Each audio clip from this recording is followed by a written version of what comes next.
안녕하세요, 여러분. 저는 아직 창창한 나이라고 생각하며 살고 있는 30대 후반으로 접어든 여성입니다. 매번 이곳을 찾아와서 다른 분들의 사연을 들으며 같이 웃고 같이 울고 하다가 제 이야기를 써보려고 글자를 적으니 뭔가 이상하기도 하고 쑥스럽기도 한 마음이 듭니다.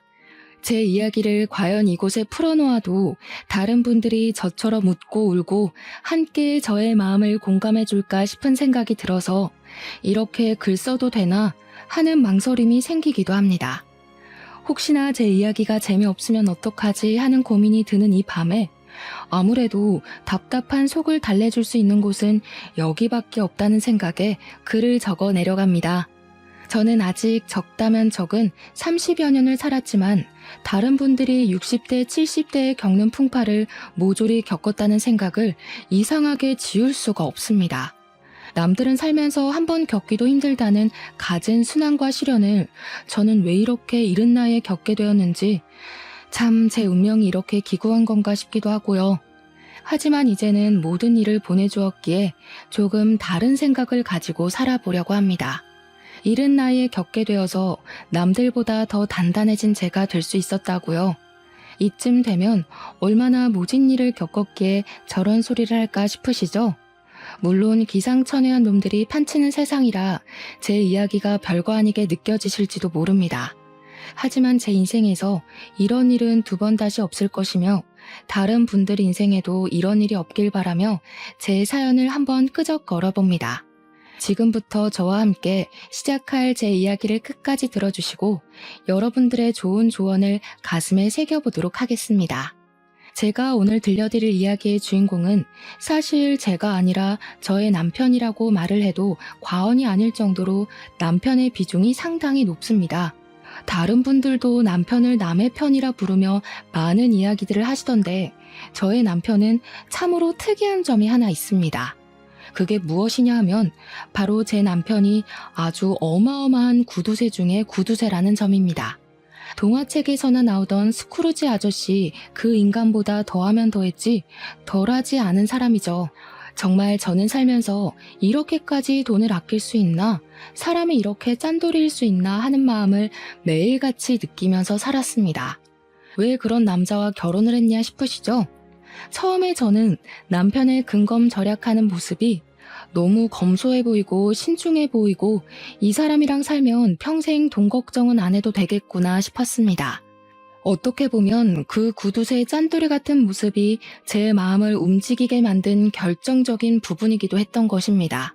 저랑 남편은 제가 다니던 직장에서 만나게 되었는데 제가 일하던 곳이 주방용품, 그러니까 업소용 주방 가전, 가정용 주방 가전 같은 것을 파는 매장이었습니다. 그 매장에서 저는 일개 직원에 불과했지만 우리 남편은 그 커다란 매장을 운영하고 있는 사장님이었습니다. 매장이 꽤 큰 매장이기도 했고 물건을 파는 게 아무래도 가전 쪽이고 업소용이 훨씬 많다 보니까 매출 자체는 꽤 많은 그런 매장이었습니다. 원래 주방 가전이라는 게 여성들의 마음을 움직이게 하는 전자제품이다 보니까 구매를 하러 오시는 분들이 통 크게 주문을 하시곤 하셨거든요. 한마디로 남편은 현금을 꽤 만지는 사람이었습니다. 현금으로 사면 살짝 할인도 해드리고 수수료도 조금 빼주고 하고 있기 때문이었습니다. 거기다가 가게에 들어오는 가전들이 중고 가전들도 있었고 새 가전들도 취급을 했는데 다른 매장이 철수할 때 싸게 수입해서 번쩍번쩍 광을 내고 조금 웃돈 받아 팔기도 했었습니다. 철수하는 매장에서 다량으로 물건들이 들어오게 되면 꽤 대박인 수준으로 물건 재판매가 되어서 돈을 굴리기엔 쏠쏠한 매장이었습니다. 아무튼 그런 남편은 돈을 잘 번다는 사람임에도 불구하고 엄청난 짠돌이처럼 굴었는데 사실 연애를 할 당시에는 이 정도까지 짠돌이는 아니었습니다. 돈을 써야 하는 타이밍에는 팍팍 쓰면서 저에게 선물도 잘 안겨주었고 아낄 때는 그 누구보다 아끼며 사치를 절대 하지 않는 계획적인 인간처럼 보였습니다. 거기다가 남편이 저보다 10살이나 연상이었기 때문에 사실 연애를 할 당시에 제가 지나가는 말로 예쁘다 하면 바로바로 결제를 해주는 그런 남자였죠. 한마디로 사랑하는 사람에게만큼은 절대로 돈을 아끼지 않는 이 시대 최고의 남성이었단 말입니다. 하지만 사업장에서는 연애할 때의 모습과는 전혀 다르게 조금 구두쇠처럼 굴기는 했었습니다. 예를 들면 회식을 할 때 메뉴는 무조건 돼지로 통일이라거나 커피 같은 것도 직원들이 지나가는 말로 아메리카노 먹고 싶다고 말을 해도 믹스커피 타서 냉장고에 넣어두고 먹으라고 모르쇠처럼 굴기도 했습니다. 물론 저는 그렇게 아끼는 모습이 믿게 보이지 않았고 오히려 사람이 계획적으로 돈을 사용하는구나 멋있다 하고 느끼고 있었습니다. 왜 그런 모습이 멋있었냐고요? 그 이유는 저희 아버지께서 돌아가시기 전에 친한 친구분께 보증을 잘못 써주었다가 집이 쫄딱 망하면서 엄청나게 힘들게 살았기 때문이었습니다. 정말 너무너무 먹고 싶은 음식 한번 제대로 먹지도 못했고 사고 싶은 옷이나 화장품 따위의 것들도 사지를 못했습니다. 아버지 친구분의 뒤통수로 인해 그 빚을 전부 막아내고 갚아내느라 아버지께서는 한평생 팔자에도 없는 막노동을 하면서 돈을 악착같이 모으셨습니다. 그리고 그 빚을 몇 년에 걸쳐서 온 가족이 다 갚은 지 2년이 되던 어느 날 막노동을 하며 얻게 된 폐병으로 인해서 아버지는 세상을 등지게 되었습니다. 저는 정말 그 이후로 보증은 당연한 이야기고 그 어떤 사람에게도 5만 원짜리 한 장 돈을 빌려줘 본 적이 없는 사람이 되었습니다. 저도 돈이 생기면 무조건 저금을 하고 계획을 가지고 돈을 쓰는 사람이 되었던 것입니다. 저도 물론 남편을 만나기 전에 여러 연애를 하면서 살았는데 그때마다 남자친구들이 저에게 짠순이라며 저의 근검절약을 나쁘게 보는 사람들이 덜어 있었습니다. 그래서 저는 저처럼 절약하는 습관이 있는 남자를 만나고 싶다는 생각을 꾸준히 해왔었는데 완벽하게 제 남편이 제가 원하는 모습을 하고 있더라고요. 우리 남편은 정말 심각한 구두쇠지만 저에게만큼은 돈을 아끼지 않겠다고 하지 않았겠습니까? 그러니 제 눈에는 누구보다 1등 신랑감으로 보였던 겁니다. 우리 남편이 저보다 10살이 연상이었기 때문에 사실 얼굴이 좀 많이 늙어 보이기도 했고 몸매도 아저씨처럼 볼품이 없는 사람이긴 했습니다. 하지만 그 모든 단점이 우리 남편의 절약 정신으로 용서가 되었습니다. 저의 앞으로의 미래를 생각하면 편하게 살 수 있겠다 싶은 그런 남자요. 주방 가전을 다루고 있는 매장을 운영해서 그런 건지 주부들의 세심한 고충을 잘 이해하고 있는 내 남편이 얼마나 든든해 보였는지 상상이나 가실까요? 남편이 물건을 사러 온 주부들에게 입만 딱 열면 주부들이 그 언변에 살살 녹아서 물건을 구매해 가곤 했습니다. 이쯤에서 우리 남편의 자랑 아닌 자랑을 멈추고 이야기를 하자면 저는 남편에게 프로포즈를 받았고 결혼을 하기로 했습니다. 아버지가 돌아가신 이후에 쭉 혼자 살고 계시던 저희 어머니께서도 진심으로 기뻐해 주시면서 저의 결혼을 지지해 주셨습니다. 그런데 참으로 이상하게 말입니다. 노총각을 제가 구제해 주는 것이나 다름이 없음에도 우리 시모가 저를 별로 마음에 들어 하지 않는 게 아니겠습니까? 왜 그런 건지는 모르겠는데 대충 제 예상으로는 아들이 결혼을 한다고 하니까 본인에게 주는 용돈이 줄어들지는 않을까 걱정스러움에 결혼을 반대하는 것 같았습니다. 제가 30 중반쯤 결혼을 했으니 40 중반인 아들에게 얹혀서 살고 계시던 시모가 갑자기 아들이 결혼을 한다고 하니 앞으로의 걱정에 막막했던 것이겠죠. 남편이 그동안 시모를 완전히 모시고 살고 있었는데 남편 또한 저희 집처럼 일찌감치 시부를 떠나보내고 시모 혼자서 남편을 키운 한부모 가족이었기 때문이었습니다. 하지만 시모는 저희 어머니와는 조금 다르게 근검절약과는 거리가 있는 사람이었습니다. 이상하게 시모는 사치를 즐기시는 것 같더라고요.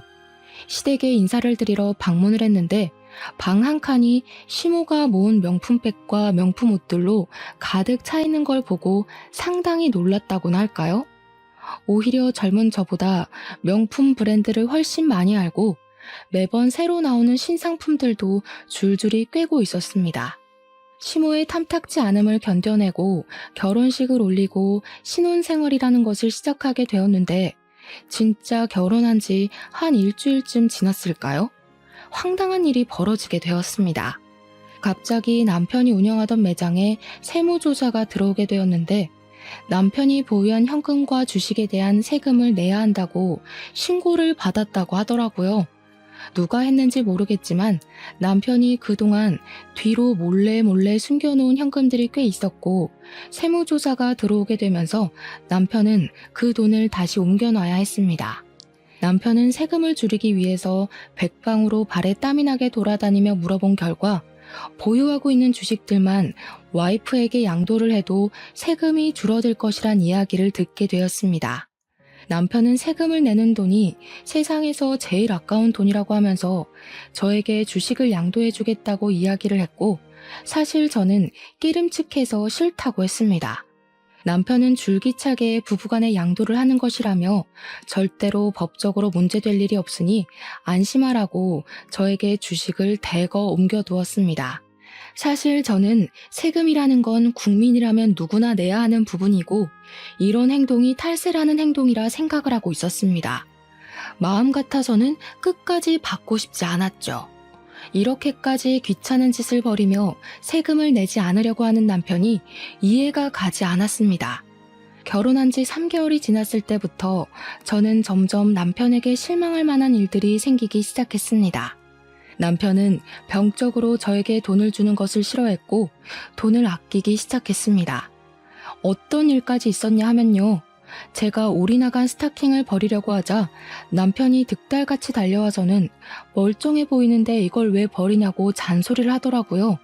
올이 나가서 신을 수가 없다고 했더니 다 사용할 곳이 있다고 하면서 욕실에서 거의 다 쓴 조각난 비누들 있죠? 그걸 모아둔 통을 들고 오는 게 아니겠습니까? 저는 비누들을 버리지 않고 모아둔 남편에게 한 번 놀랐고 그 비누 조각들을 전부 스타킹에 모아서는 씻으라고 던져주는 남편에게 2번 놀랐습니다. 사람이 절약을 하면서 살 줄 알아야지. 예전에는 이 비누들 다 모아다가 빨래하는 데 쓰고 그랬어. 아니, 스타킹을 빨아둔 것도 아니고 제가 신다가 올이 나가서 버리려고 둔 스타킹에 비누 조각을 모아서 거품 내서 씻으라고 하는데 누가 좋겠습니까? 저는 그 행위 자체가 너무 더럽기도 하고 찝찝하기도 해서 그 비누를 쓰고 싶지 않았는데 그 뒤로 제가 그 비누를 얼마나 썼나 감시를 하기 시작했습니다. 그런 숨막히는 분위기 속에서 신혼생활의 분위기가 좋았으면 얼마나 좋았을까요? 그러다 저희에게도 아주 좋은 소식이 찾아오게 되었습니다. 결혼 6개월 차가 되었을 때 제가 임신을 하게 되었던 것입니다. 임신과 출산을 해보신 분들은 잘 아시겠지만 입덧이라는 게 제 마음처럼 조절이 되는 것이 아니지 않겠습니까? 이상하게 먹을 것이 너무 당기는 바람에 살이 어마어마하게 올랐습니다. 제 몸무게가 결혼할 때쯤 50kg 정도였는데 만삭 때 무게는 76kg가 될 정도로 살이 엄청나게 붙게 되었습니다.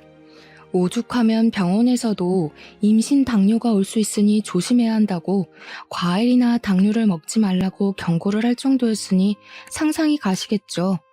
처음에 살이 붙기 시작했을 때 남편은 임신했으니까 살이 붙는 건 당연한 거라고 마음껏 먹으라고 저를 안심시켜 주었지만 날이 갈수록 불어나니 눈치를 주더라고요. 임신 기간 내내 대놓고 먹지 말라고는 하지 않았지만 그렇게 먹으면 속이 더부룩하지 않냐, 집안 살림 거덜내겠다 하면서 은근히 먹지 말라는 신호를 주었습니다. 저희 친정어머니께서는 제가 임신을 했다고 하니 좋은 걸 먹이고 싶어서 반찬도 가져다 주시고 제철 음식도 매번 해서 주셨습니다. 하지만 시모는 살이 찐 저를 보면서 저러다가 소박을 맞는 거 아니냐면서 적당히 살을 찌우라고 잔소리를 멈추지 않으셨습니다. 우리 아들이 퍽이나 그런 몸매를 한 여자한테 마음이 동하겠니? 살이 쪄도 어쩜 저리 뒤룩뒤룩 찐 건지 보기 흉하다. 그렇게 서러운 임신 기간을 보내고 출산을 한 뒤로 정말 이래도 되나 싶을 정도로 지옥 같은 육아를 시작하게 되었는데 이상하게 몸무게는 별로 빠지지 않더라고요. 누가 그런 소리를 했었는데 육아는 운동이 아니라 노동이라고, 노동은 절대로 살이 빠지지 않는다고요. 아무튼 그렇게 열심히 아이를 돌보고 밥도 제대로 못 먹고 했는데도 불구하고 살은 60kg 초반에서 더 이상 빠지지 않았습니다. 결혼을 할 당시보다 10kg 이상 살이 올라붙었으니 제 모습이 얼마나 미워 보였겠습니까? 남편이 저와 같은 방에서 자는 걸 거부하기 시작했습니다. 당신이 싫어서 각방을 쓰겠다는 게 아니라 애가 밤마다 울어대니까 시끄러워서 내가 같이 잠을 잘 수가 없잖아. 나는 내일 출근을 해야 하는 사람인데, 내가 잠 못 자서 출근 못하면 돈은 누가 벌어올 거야? 애 때문에 잠을 푹 못 자니까 내일 일에 지장이 생기잖아. 아무튼 따로 잘 테니까 그런 줄 알아. 저는 그런 남편에게 배신감이 느껴지기도 했고 서럽기도 했지만 생활비가 전부 남편의 주머니에서 나오고 있었으니 어쩔 수가 없었습니다. 아이가 생후 10개월을 막 넘겼을 때 갑자기 열이 엄청나게 나면서 온몸이 새빨갛게 달아오르고 아기가 힘없이 축축 늘어지기 시작했습니다. 하필이면 그날이 금요일 밤이었고 병원 문이 열려있는 곳이라고는 응급실밖에 없는 상황이었습니다. 애는 열이 너무 올라서 그 작은 몸으로 온몸을 부들부들 떨며 경기를 일으키는 지경이 되었는데 남편은 태연하게 휴대폰만 만지고 있는 게 아니겠습니까? 뭐해? 빨리 옷 입어요. 우리 애 이러다가 큰일 나겠어. 빨리 응급실이라도 가요. 아니 고작 열 좀 나는 걸로 뭘 응급실이야? 그냥 해열제나 먹이고 땀이나 닦아주면 된다던데. 지금 응급실 가면 돈만 비싸고 처방해주는 건 다 똑같아. 어차피 가봐야 해열제나 먹이라고 할 텐데 그냥 월요일까지 버텼다가 동네 소아과 가. 아니 아무리 아이한테 관심이 없다고 해도 그렇지 말도 못하는 우리 아기가 아픈데 돈 아깝다는 말이 나올 수가 있는지 정신이 나갈 것 같더라고요. 저는 열 경련을 일으키는 아이의 열을 내리려고 온몸을 미지근한 수건으로 닦아주고 있었는데 그 물이랑 수건을 너무 화가 나서 남편에게 던져버렸습니다. 당신이 그러고도 애 아빠야? 사람이야? 애가 아픈데 휴대폰만 만지고 있으면서 아무것도 안 하는 게. 아씨, 오래간만에 쉬는 날인데 별걸로 다 난리야. 그러더니 저를 째려보면서 축축하게 젖은 옷을 벗어 거실 바닥에 아무렇게나 던져두고는 방으로 쑥 들어가는 게 아니겠습니까? 저는 결국 터져나오는 눈물을 참지 못하고 애를 둘러엎고 택시를 타고 응급실에 갔는데 우리 애가 폐렴이라고 하더라고요. 정말 응급실 구석에서 그 작은 발에 수액을 맞고 있는 아이를 보면서 엉엉 울다가 처음으로 이혼이라는 것을 결심하게 되었습니다. 그런데 제가 이혼을 결심한 그 응급실 사건이 있었던 날 이후로 남편의 단점들 중에서도 엄청난 단점들만 제 눈에 쏙쏙 들어오는 게 아니겠습니까? 특히나 결혼 전에는 장점으로만 느껴졌었던 우리 남편의 짠돌이 같은 그 성격이 진절머리 나게 싫어지고 정말 죽이고 싶다는 충동까지 들게 하더라고요. 구두쇠 중에 구두쇠, 음식을 먹을 때에도 이건 얼마냐, 저건 얼마냐, 이 반찬 하는데 1,000원이면 만들 수 있지 않냐 하고 정말 미치겠더라고요. 아니 요즘 반찬 가게에서 반찬을 사도 얼만데 들어가는 재료값들은 물론이고 제 노동력은 생각도 안 하고 1,000원 이러고 앉아있으니 당연히 정신 나간 놈 같아 보였습니다. 저는 오죽하면 남편의 얼굴을 마주보면서 밥을 먹으면 체하는 기분이 들 것 같아서 밥을 따로 먹기 시작했습니다. 저는 애를 챙기느라 바쁜 와중에도 곧 다가올 돌날을 준비하기 위해 이리저리 발로 뛰며 돌잔치 장소도 알아보고 드레스 대여도 알아보고 있었습니다. 처음으로 맞이하는 생일이기도 하고 우리 아이만큼은 화려하게 첫 생일상을 차려주고 싶은 마음에 주위에도 돌잔치를 할 거라고 신나게 떠들고 다녔습니다. 당연히 우리 남편도 둘도 아니고 하나뿐인 아이인데 돌잔치만큼은 통 크게 신경 써줄 거라고 믿고 있었기 때문에 백방으로 알아보고 다녔습니다. 제가 미리 알아본 업체들과 돌잔치 장소들을 쭉 정리해서 남편에게 보여주면서 처음으로 하는 생일잔치니까 이게 어떠냐 저게 어떠냐 의견을 물어보았습니다. 그러자 남편이 너무나도 시큰둥하게 저를 바라보면서 이야기를 하더라고요. 어차피 첫 생일 애도 기억 못하는 건데 그냥 대충대충 싸게 하자. 돌잔치 오는 손님들한테 금이나 받고 현금이나 챙기는 거지. 누가 요즘 돌잔치에 이렇게 비싼 돈을 태워? 그중에 제일 싼데 아무거나 해 그냥. 손님들 어차피 뭐 즐기려고 오는 것도 아닌데 구색 맞추기잖아. 그래도 우리 아이 첫 생일인데 어떻게 대충 하자는 말이 나올 수 있어요? 대부분 다 나처럼 생각한다니까. 오는 게 있으면 가는 것도 있다. 딱 이 마인드로 참석하는 거야. 돈만 잘 챙기면 되니까 대충 싼 곳 잡고 뷔페도 저렴한 거 해. 남편은 그 뒤로 정말 아이의 돌잔치 계획에 단 한 줄의 의견도 첨가하지 않았고, 저는 서운한 마음을 가득 안고 여러 업체를 알아보고 결정을 내렸습니다. 남편에게 이 정도 돈이 들어갈 것 같다고 말을 하니까 뭐가 그렇게 비싸냐고 더 싼 곳으로 알아보라고 저에게 핀잔을 주는 것이 아니겠습니까? 뭐만 하면 돈돈거리니까 저도 서운하고 기분이 나빠서 친구들을 만나 수다라도 떨고 와야겠다는 생각이 들더라고요. 그런데 남편이 정말 생활비로 주는 현금이 엄청나게 적기도 했고, 카드를 쓰면 카드 내역이 전부 남편에게 문자로 전송이 되고 있었습니다. 밥 한 끼 밖에 나가서 사 먹는 일이 쉽지 않았다는 이야기죠.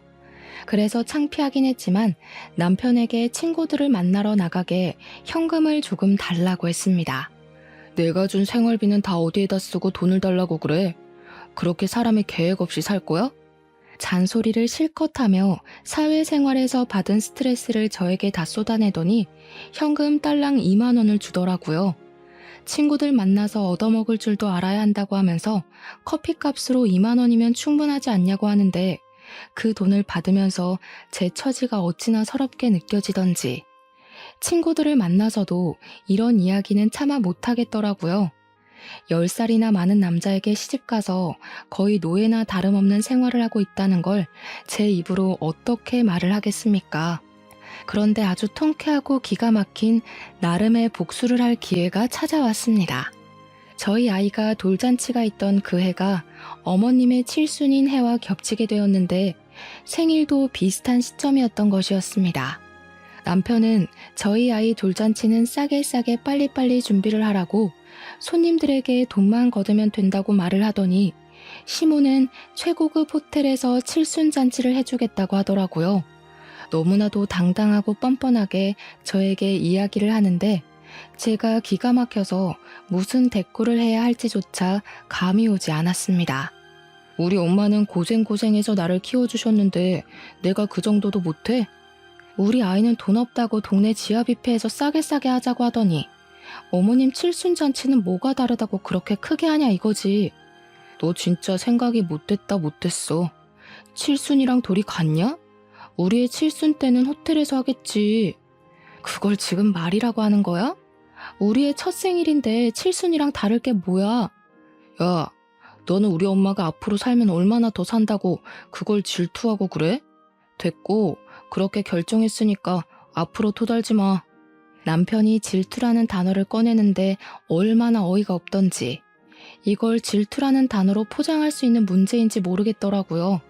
저는 그 뒤로 이를 갈면서 어떻게든 남편에게 통쾌한 복수를 하겠다고 생각했고, 짜증을 꾹꾹 삼키고 어머님의 칠순잔치 식순에 아주 특별한 순서를 넣기로 결심했습니다. 그것은 바로 우리 아이의 돌잔치 식순을 어머님 칠순잔치 중에 끼워 넣기로 결정을 내린 것이었습니다.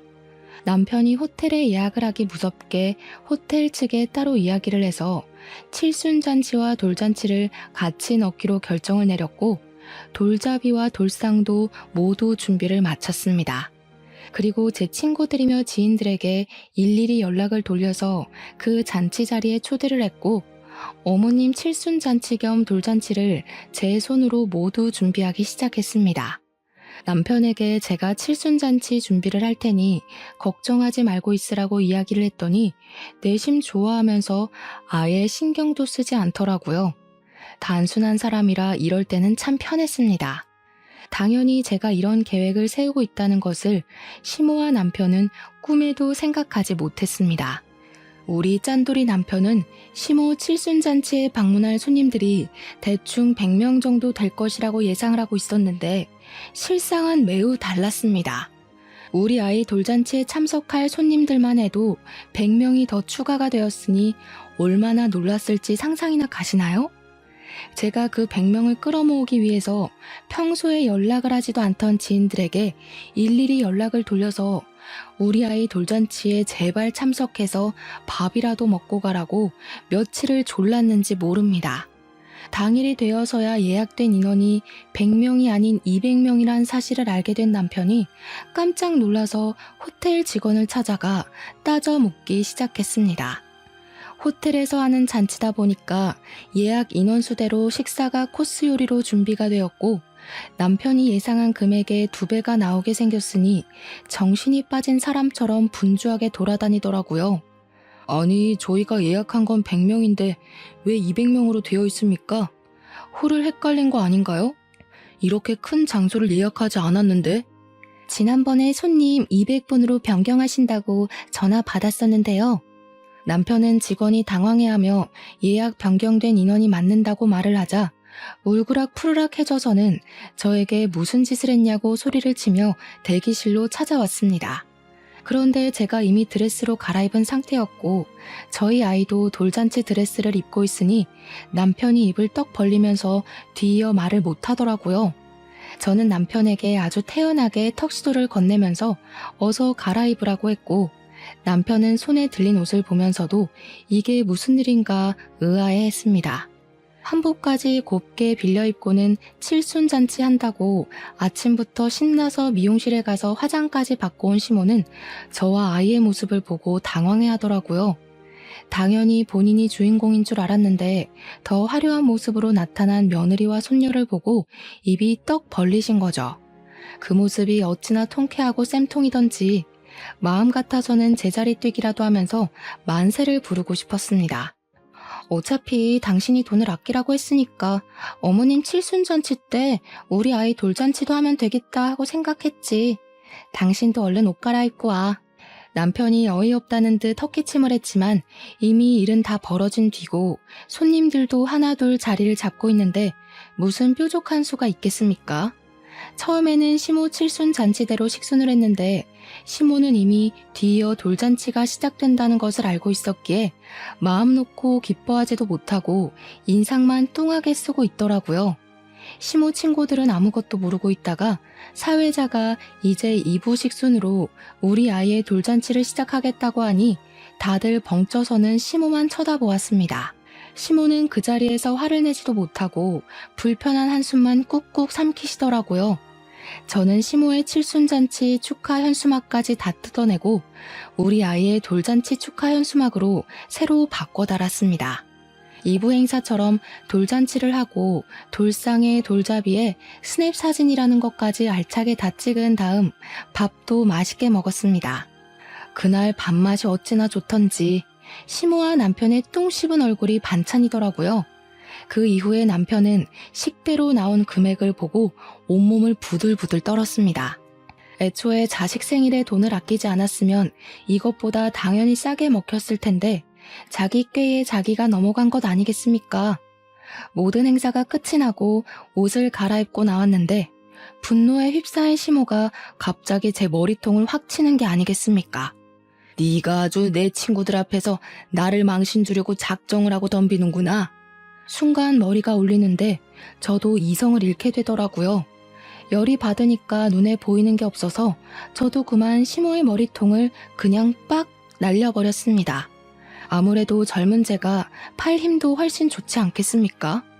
애써 고정시킨 시모의 머리가 흐트러지고 옆으로 휘청거리시더라고요.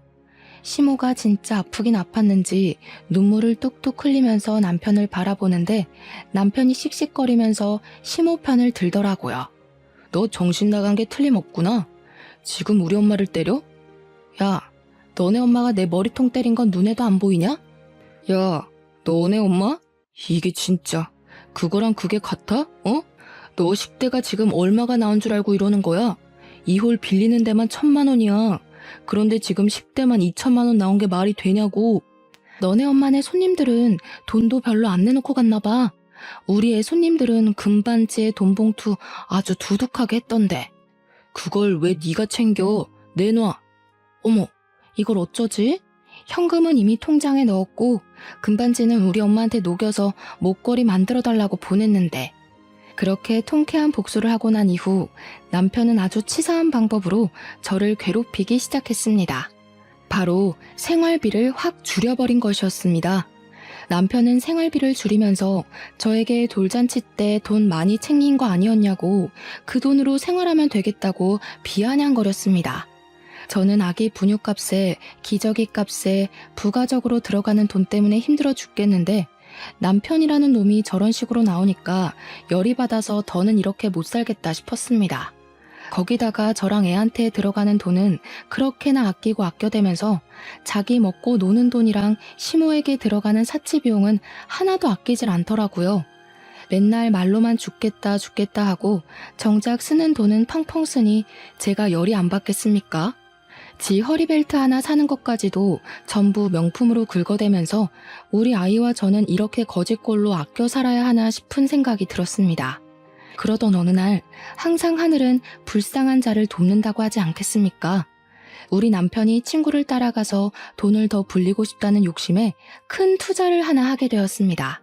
물론 저에게는 비밀로 하고 가게 보증금까지 담보로 잡고서는 고위험에 속하는 주식 투자를 하나 들어가게 되었는데 사실 저희 남편이 투자를 잘하긴 하거든요.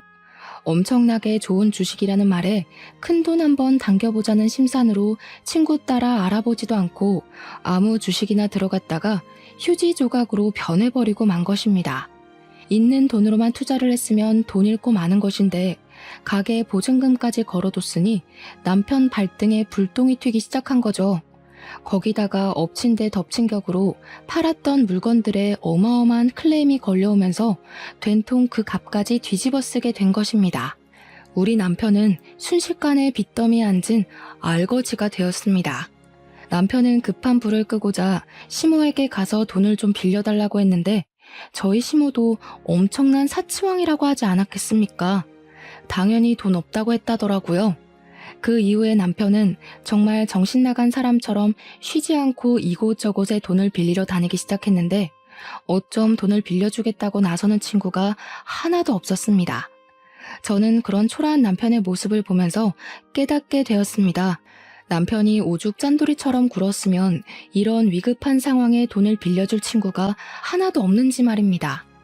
저도 물론 근검절약하는 생활을 이어가긴 했지만 남편은 저와 수준이 다를 정도로 주위 사람들에게 돈을 아끼면서 살았거든요. 자기가 밥을 살 때에는 싸구려만 먹이고 남한테 얻어먹을 때는 하나라도 더 뽑아 먹으려고 애를 쓰는 사람처럼 살았으니 누가 남편을 돕고 싶겠습니까? 그것도 자기 매장을 운영하면서 돈까지 넉넉하게 만지는 사람이 없는 사람들보다 더 없는 모습으로 살았으니 친구들이 전부 진절머리가 났겠죠. 도울 때 확실하게 도울 줄 알았어야 했는데 남편에게 그런 지혜는 전혀 없었던 것입니다. 여보, 나 진짜 이러다가 가게고 나발이고 거리에 나앉게 생겼다고. 처가에 가서 돈이라도 좀 빌려달라고 해봐. 어? 저에게 사정사정을 하다가 돈 빌려오라고 윽박을 질렀다가 하는데 저는 그런 남편의 모습이 너무나도 웃겨서 깔깔거리며 비웃어 주었습니다. 남편이 정신나간 년처럼 웃는 저를 보면서 머리가 어떻게 된 거 아니냐고 우리 가족 전부 거리에 나앉게 생겼는데 웃음이 나오냐고 소리를 치더라고요. 저는 그런 남편에게 정색을 하며 이야기를 했습니다. 왜 웃으면 안 돼? 그동안 지사치하는데 돈 쓰고 할 때는 아까운 줄 모르고 팍팍 쓰더니 이제 와서 아쉬우니까 친정 타령? 우리 집에 도대체 뭘 해준 게 있다고 우리 엄마 돈을 가져오라고 하는 건데? 당신 진짜 양심 없다. 가족이니까 당연히 사이가 힘든데 한 푼이라도 더 쥐어줘야 하는 거 아니냐? 어? 당신은 우리 엄마한테 뭐 하나 해준 거라도 있어? 사람이 어떻게 매번 주거니 받거니 해. 이번에 도와주시면 내가 또 언젠가 도움이 될 날이 있지 않겠냐고. 지금 당신 꼴을 보면서 이야기해. 당신이 얼마나 짠돌이처럼 굴고 사람들을 못 챙겼으면 이렇게 힘들 때 나서서 도와주겠다는 사람이 하나도 없어? 가게나 정리하고 빚이나 막아. 그랬더니 남편이 입에 거품을 물면서 가게를 정리하고 나면 우리 가족들 전부 뭐 먹고 살라고 그런 소리를 하냐고 화를 내는 게 아니겠습니까? 정말 연애할 때랑은 판이하게 다른 모습으로 저에게 신경질을 내는데 제가 그동안 이딴 저급한 인간을 남편이라고 믿고 살았다는 게 후회가 되더라고요. 저는 이혼을 확실하게 결심한 뒤였기 때문에 속이 후련해질 때까지 남편에게 비아냥거리기로 결심을 했습니다. 내가 이대로 혼자 죽을 줄 알아? 내가 망하면 우리 가족 전부 다 망하는 거야. 왜 우리 가족이 다 망한다고 생각해? 당신만 망하는 거야. 나는 당신이랑 이혼할 거거든. 저는 이혼을 결심한 이후에 품에 소중하게 안고 지냈던 이혼 서류를 남편에게 떡하니 내밀었습니다. 남편은 이혼 서류를 받아들고서 한참을 씩씩거리며 분노를 참지 못하더니 저에게 삿대질을 하면서 목에 핏대를 세우고 말을 하더라고요. 누구 마음대로 이혼이야? 이 옆에 내가 편하게 살게 해줬더니 감히 내 뒤통수를 치겠다는 거야? 편하게 살게 해줘? 누가 누구를 편하게 살게 해줘? 당신이 나한테 그동안 했던 짓을 생각해봐. 얼마나 치사하게 굴었는지. 한 푼 두 푼 아껴서 지금까지 일도 안 하고 먹고 살게 해줬으면 감사한 줄 알아야지. 내가 힘들 때 도망을 가겠다는 게 뒤통수지 뭐야? 지금 나한테 소리 지를 사람은 당신이 아니야. 우리 엄마지. 어떻게 보는 눈도 없어서 이딴 놈이랑 결혼을 하고 3년이 넘는 시간을 같이 살았냐고 화를 내도 우리 엄마가 내야 한다고. 내가 마트에서 장 볼 때, 친구 만날 때, 아기 물건 살 때마다 그게 꼭 필요한 거냐고 되묻던 당신이 나를 편하게 살게 해줘? 너네 엄마가 명품백 살 때는 돈 한 번 아낀 적이 없으면서 내가 장바구니 하나 살 때마다 눈치를 주던 당신이 그런 소리를 해? 그렇게 아껴 살아서 겨우 한 짓이 투자 실패라니. 당신 벌 받은 거야. 나는 절대 이혼 못하니까 그런 줄 알아. 어디 옆에 내가 집에서 애나 돌보고 집안일이나 할 것이지 큰 소리를 떵떵 치고 살아. 누구 마음대로 못해준다 만다야? 당신이 못하겠다고 버티면 나는 소송이라도 할 테니까 그런 줄 알아. 제가 소송까지 불사르겠다고 하자 남편은 씩씩거리다가 갑자기 소리를 꽥 지르면서 저에게 생각난 듯 말을 했습니다. 내가 신혼 초에 넘겨놨던 주식 있지? 그거 그대로 있지? 네가 가진 내 주식 다시 내 계좌로 돌려놔. 그거면 급한 불 맞고도 남지. 내놔. 처음에는 남편이 무슨 말을 하는지 이해를 못하고 있다가 곰곰이 생각을 해보니 남편이 세금을 덜 내려고 제 계좌로 옮겨두었던 주식이 생각나게 되었습니다. 저는 남편에게 끝까지 유익한 일을 하고 싶지 않았기 때문에 발악하는 남편을 두고 간단하게 챙긴 짐을 들고 친정으로 도망치듯 나왔습니다. 남편은 제가 이러다가 말겠지 하고 생각을 했는지 저를 찾아오지도 않고 메시지만 열심히 보내더라고요. 지금 돌아오면 용서해주겠다, 생활비를 더 줄여버리겠다 하는 아주 추잡한 메시지들을 보내면서 저에게 주식이나 빨리 확인해보라고 하더라고요. 저는 남편의 마지막 메시지를 확인하고 생각이 나서 힘들게 주식 앱을 설치하고 들어가서 잔고를 확인해 보았습니다. 그리고 저는 너무 놀라서 입을 틀어막게 되었습니다. 글쎄 그 주식이 그 3년 사이에 10배가 넘게 펄쩍 뛰어오른 것이 아니겠습니까? 저는 정말 제 눈을 비비면서 이게 뭔가 싶어 0이 붙은 숫자를 다시 한번 확인했습니다. 마치 로또를 맞아도 이런 금액을 맞을 수 없을 것이다 싶을 정도로 제 현실을 의심하게 되었고 정말 이 돈이 내 계좌에 들은 잔고가 맞나 몇 번을 확인했습니다. 아무리 눈을 비비고 팔을 꼬집고 해도 그 돈은 그대로 제 계좌에 들어있더라고요.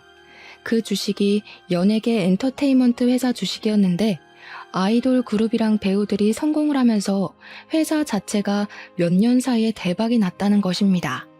해외 진출에도 성공하게 되면서 외국 투자자들이 탄탄하게 투자를 했고 그 덕으로 대박이 터져서 엄청나게 성장을 한 회사라고 하더라고요. 제가 너무 의심이 되어서 인터넷 기사까지 검색을 해보았다니까요. 처음에는 분명 1억 조금 넘는 금액이었던 주식이 3년 사이에 10억이 넘게 불어난 걸 보니까 왜 사람들이 주식을 하는지 알 것 같았습니다. 남편은 저에게 확인을 해보았냐고 당장 돌려달라고 말을 하는데 제가 그 돈을 왜 돌려주어야 하는지 모르겠더라고요. 사실 부부간의 재산이고 그 당시에 세금을 내지 않기 위해 양도했던 것이기 때문에 저의 재산이나 다름없는 돈 아닌가 싶었습니다. 그동안 저에게 돈을 가지고 치사하게 굴었던 적이 한두 번이 아니었던 남편에게 이 주식이야말로 정말 복수의 마지막을 장식할 수 있는 기회 아닌가 싶었습니다.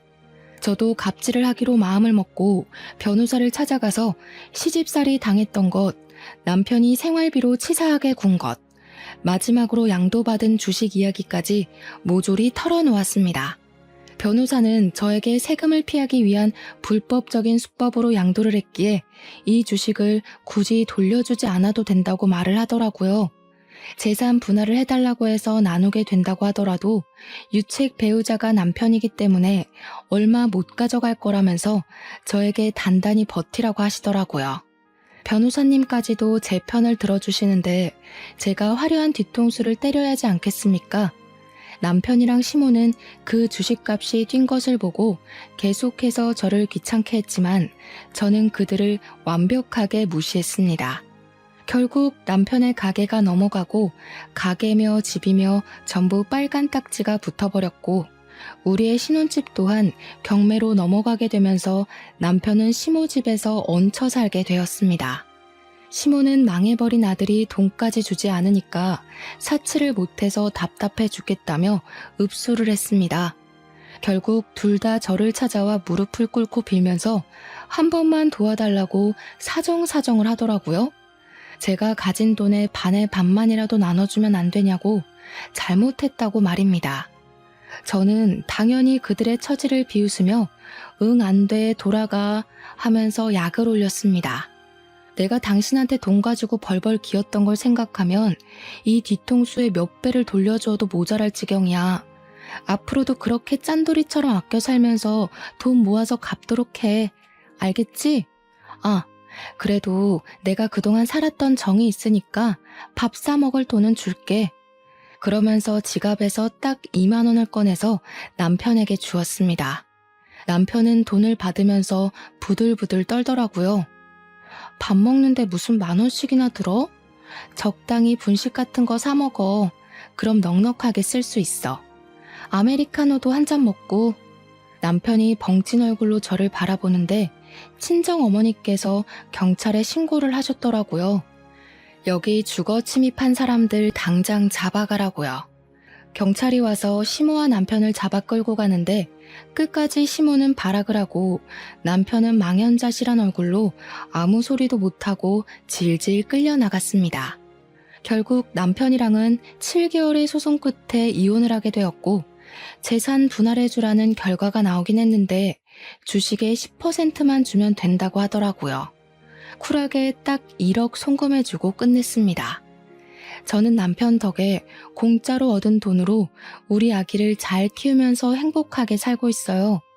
거의 9억이 넘는 돈이 생긴 덕분에 지금은 친정 어머니와 함께 여유 있는 생활을 즐기는 중입니다. 해외까지는 아니지만 국내 여행도 자주 다니고 있고 우리 아이를 위해 부족함 없이 지내고 있어 몸도 마음도 건강해지고 있답니다. 여러분께서 큰 결정을 내릴 때 저의 이야기가 도움이 되길 바라면서 오늘 저의 사연은 여기서 마치도록 하겠습니다. 감사합니다.